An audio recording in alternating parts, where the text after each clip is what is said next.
Hi, Karen from Quantum Heart Awakening. This is a collective reading. Okay, let's get into it. I do want to share before I start. When I was making breakfast this morning, I was listening to Carolyn Mace's Channeling Grace. It's an audiobook.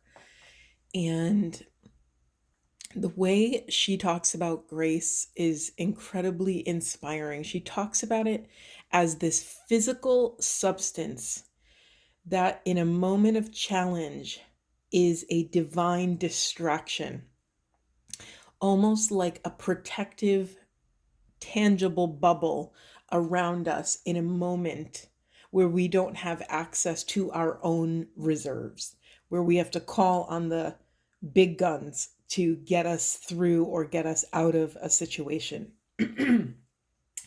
And so I spent about 1 hour floating in these ideas about grace.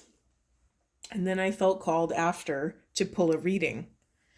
And I noticed in an instant when I pulled the primary cards, I could see my interpretation through a lower lens. And then I immediately had access to an interpretation through a grace-filled lens, through a grace-colored lens. I mean, I could share with you what it was. So we have in the primary position the never ending story in reverse, Treasure Island, and Mending in reverse. We've gotten two of these cards in previous readings. I don't know if they were upright or not, but so it's very easy for me to take this at face value, right? And say, okay, we may be stuck in a cycle that is preventing us from getting to whatever our version of the promised land is. And it's our jobs to take ownership and responsibility and accountability and fix all these things. That's kind of an obvious message, right?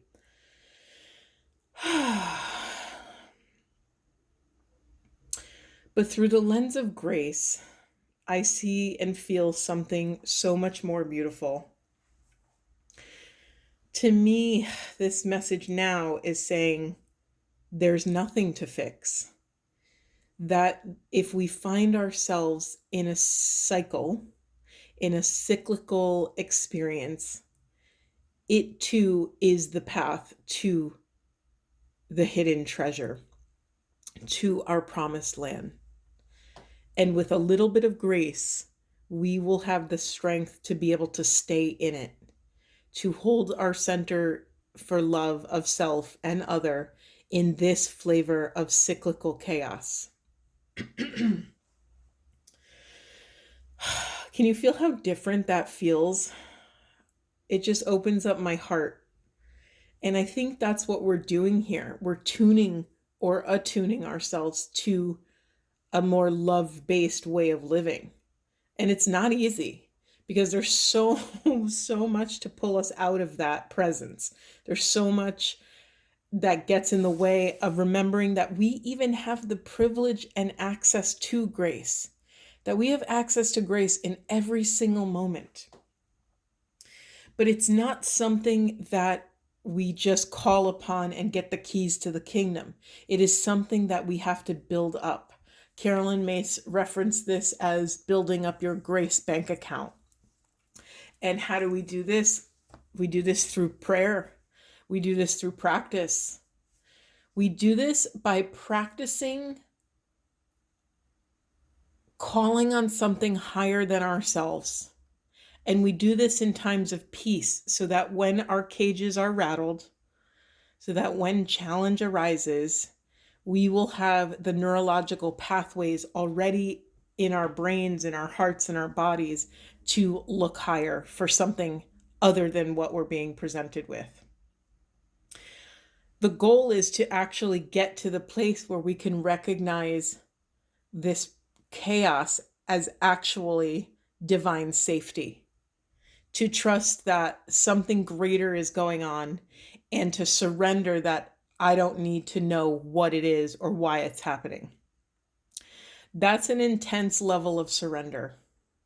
That's a deep, deep level of surrender. And if if I was mentoring someone on their path, if this is their day one, in spirituality 101, you can't just say that to someone. Oh yeah, just surrender. It takes so much understanding and nuance and practice to even recognize that that's even an option. I've come into contact with a lot of people that, I don't know why I'm trying to say it in a nice way. Let me just say it how I want to say it. A lot of people come to me when they're in crisis. And that's a tough place for both of us. And it's my job to help anchor self and other in whatever's going on so that we can even entertain other thoughts, other feelings, so that we can give space to air out our cosmic grievances. That's a fun way to put it. I've never said it like that. Okay, anyway, that was my little interlude. But it is so important that we understand this to be a practice and a lifestyle. We can't just take, it's like you can't take one yoga class and all of a sudden you're a yogi and you could put your feet behind your head. That's not how it works. I mean, maybe for a very teeny tiny percentage of the population, they are that flexible, but it's not. We have to build up and flex these muscles and do weight bearing, psychic, spiritual exercises to build up our resolve. Okay, where to begin? I mean, I already said the primary message that we are in this beautiful place where we're actually, if you look in the first card, the never ending story in reverse, there's this fairy like creature who's sitting on top of what looks to be a, what are those called? The sand timers, time. Oh my God, what are they called? My brain just stopped. Forgive me. Not the important part. The important part is her face is buried in her hands. She looks incredibly stressed, like she's been stuck in a cycle, living it over and over and over again. But what this message is telling me is that even in that chaos, we are now at a place where we can pick our faces up from our hands and have an awareness that we are actually on the right path. We have the courage and strength and resolve to say, it hurts, it's painful, and I'm exactly where I need to be. That is an incredibly empowering moment.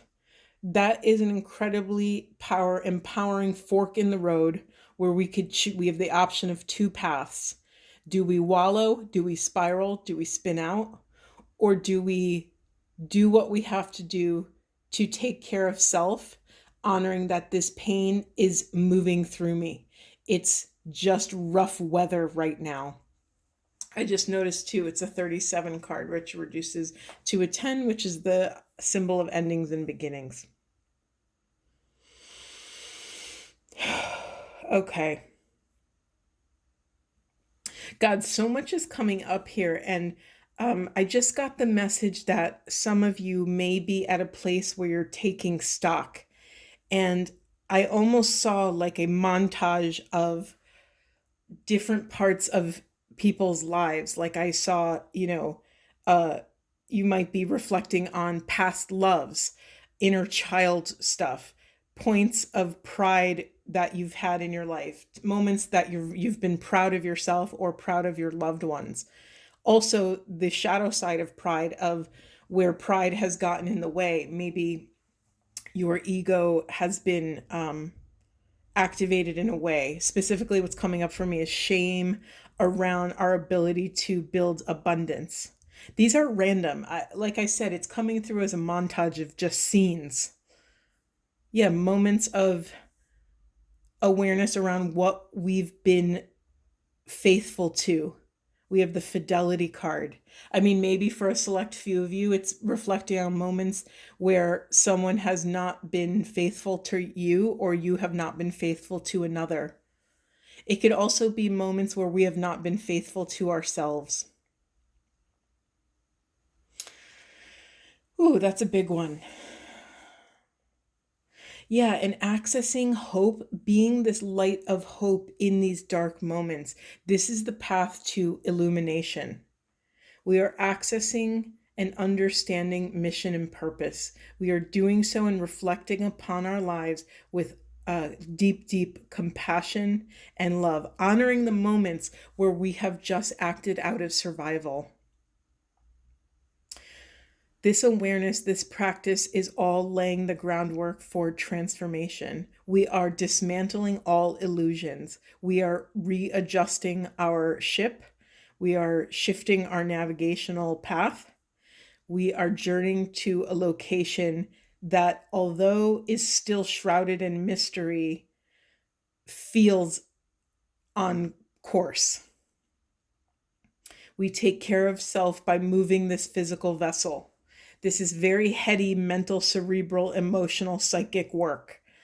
We have to get back into the body every chance you get. You could even, this is so random, but this is for someone, you could put a post-it on your mirror in the bathroom so that when you're brushing your teeth, you have a physical reminder to be aware of your body, to move, to go for a walk, get some exercise in, dance, play, get in the body, be barefoot on the earth. It is through altered states of consciousness that we will gain these micro moments of these micro opportunities to receive another part of the puzzle. We are accessing psychic abilities and we are seeing our patterns of behavior clearly. We are being accountable and taking responsibility for what is on our side of the street, for things that fall in our control, because not all things are up to us. This feels like a very choppy message, but I'm hoping these ideas are landing. And the reason why I'm getting the impression that it's so choppy because whoever's here watching, there's a lot of different specific messages for many people. And so I think there's a little mini gift in these little micro moments for all of you. So forgive the choppiness, but I think it's supposed to be this way.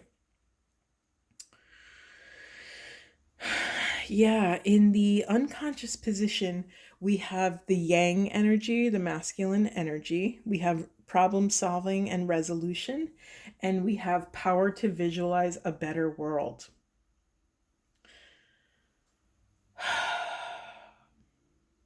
Okay, I'm getting two messages here.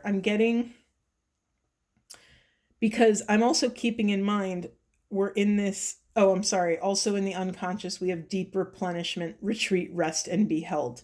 So, okay, I got to call the energies out really quick. So, feminine energy, I have to call out because we're still not resting as much as we should be. And I'm shining a light on this specifically because check within yourself if and where you may not be trusting your inner masculine energy to hold down the fort so that you can rest. That's not a small thing I just said. So take space to feel into where in the present moment or even in your past have you not felt safe handing the reins over to your internal masculine. There's also in the unconscious this idea of problem solving, of what's coming through for me is, are you someone who thinks you have to do it all by yourself? I've definitely struggled out. I'm a recovering people pleaser. I'm a recovering empath and intuitive. And of course, because I can feel all the pain of others, I also can feel their way out of pain and what that is. And I used to think I had to be the one to give that to them because I know the path through it.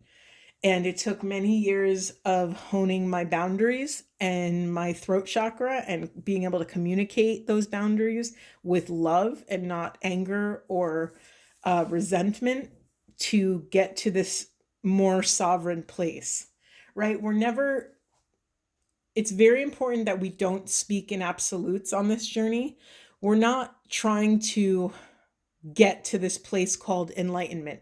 We are trying to move towards more enlightenment. And I think that's an incredibly important distinction. It also keeps us sane. This stuff is really intense. I mean, every other day, depending on your level of your window of tolerance. Oof, I mean, I know a lot of people on this path with an incredibly high window or big window of tolerance. And so they're taking on these tsunami like awarenesses almost every day, every moment.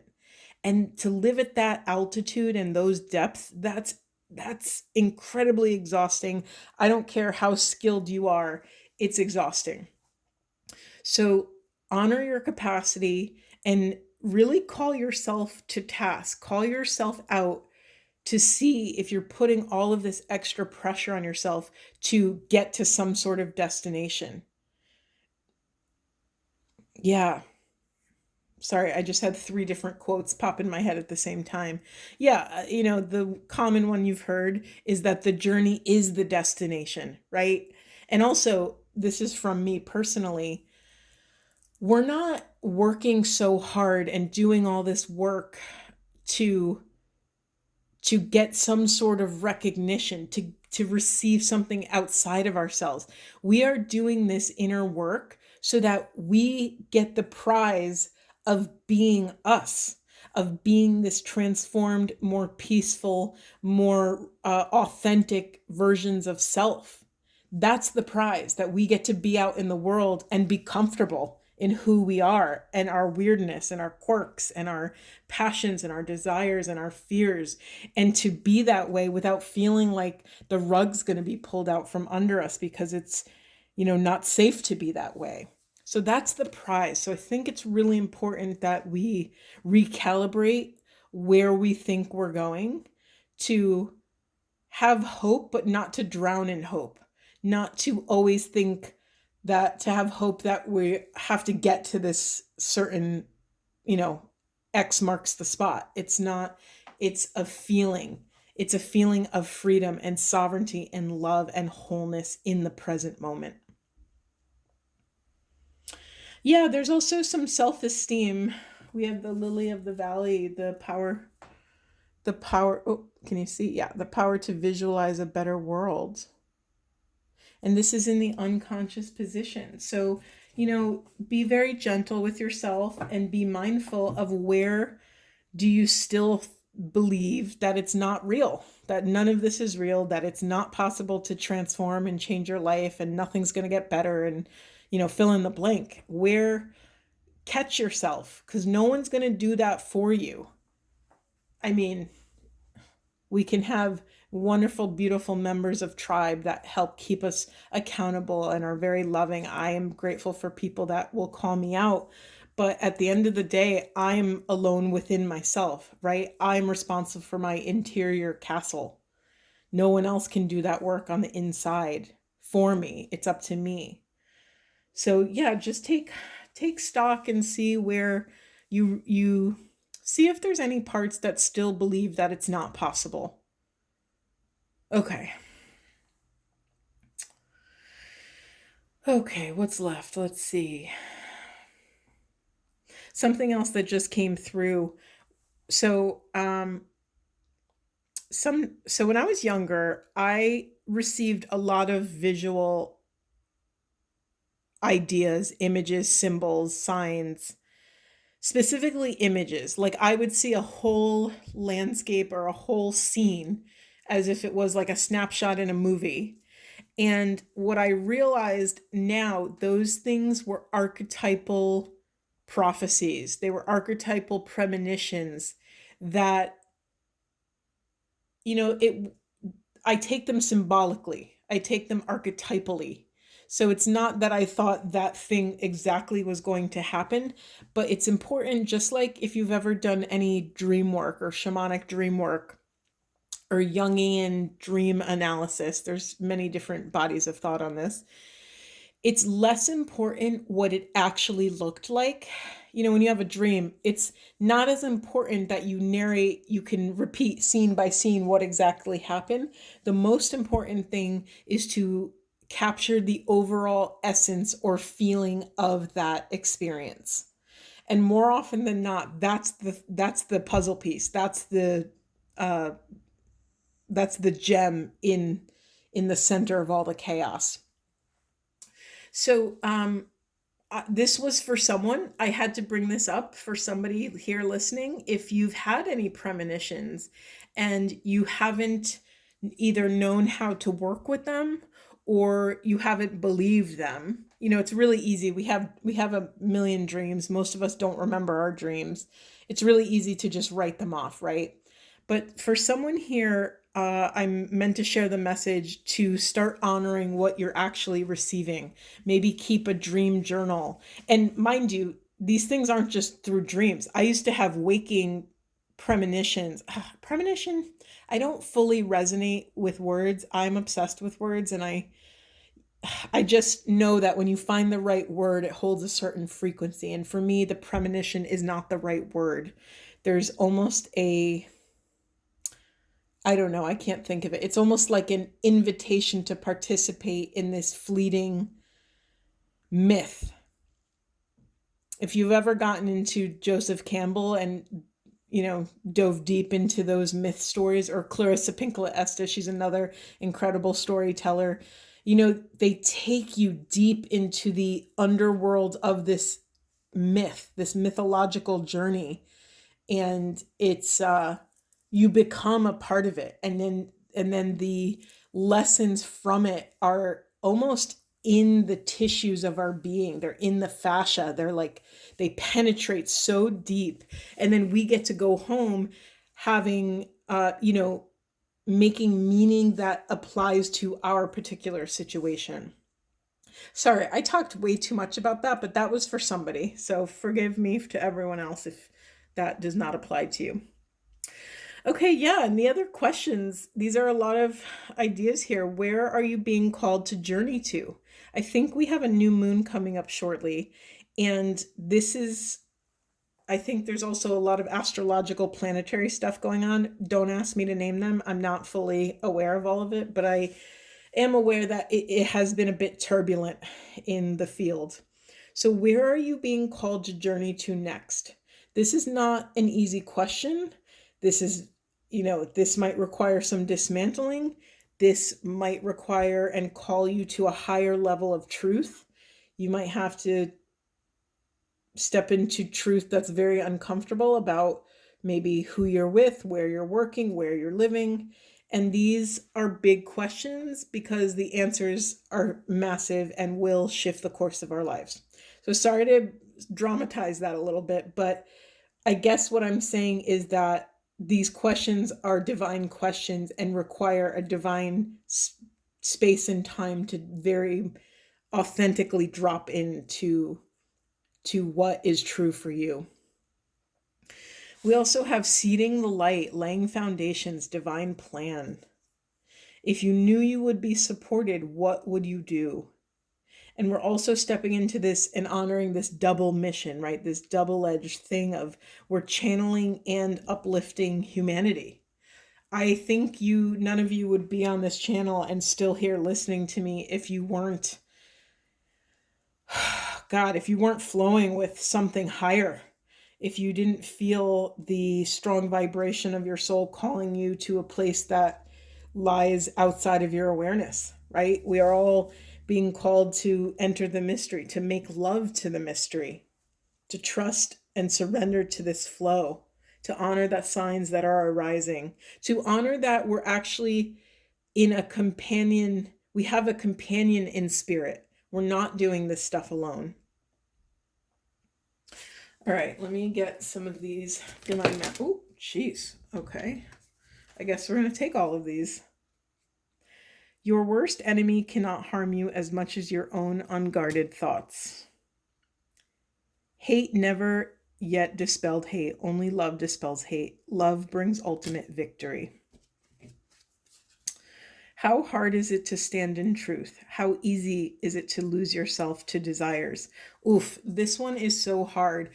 You know, so often on this healing path, it's one thing to develop the skills to hold boundaries with other people and boundaries around time and space and these things outside of self. It's a whole nother ball game to learn to have boundaries within yourself. And boundaries within self could look like having discipline, right? Having, if you know you're supposed to get movement in every day, having boundaries that you're going to go for a walk for 10 minutes every day, no matter what, rain or shine. That's having boundaries within self is another ball game. Okay.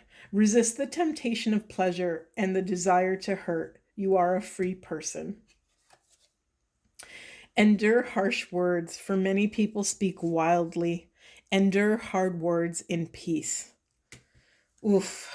That reminds me of being this idea and this kind of practice of being able to hold our center for love of self and other in all flavors of chaos. To be able to, and this I learned the hard way, but I'm very grateful that I learned it. It took me, how old was I? Like 35 years I was in a confrontation with a friend, and I finally got to that point of enough. I reached a critical mass of self-love where I said, I'm having trouble honoring your truth without abandoning my own. And that was an axial moment for me. Everything changed. And I realized, oh, I'm allowed to put myself on equal ground as everyone else that I'm in service to. That my service, if it doesn't include myself, is incomplete.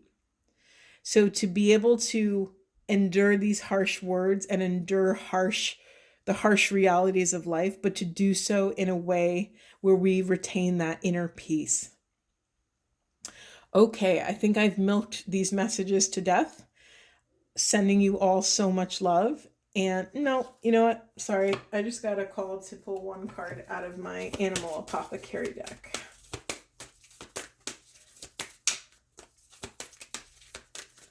It's funny how that happens. And there we go. Destiny's Path and Victory. Yeah. Notice the victory over this hawk or falcon or bird of prey. There's a crown. That's what we're doing here. We are learning to step into the regal, royal, high level, highest version of self. We're learning to stay on our throne and what our throne is and create boundaries around that which keeps us in that high frequency, so that we can be honorable stewards with extreme integrity on our destiny's path. Okay, I'm going to leave it there. Thank you so much.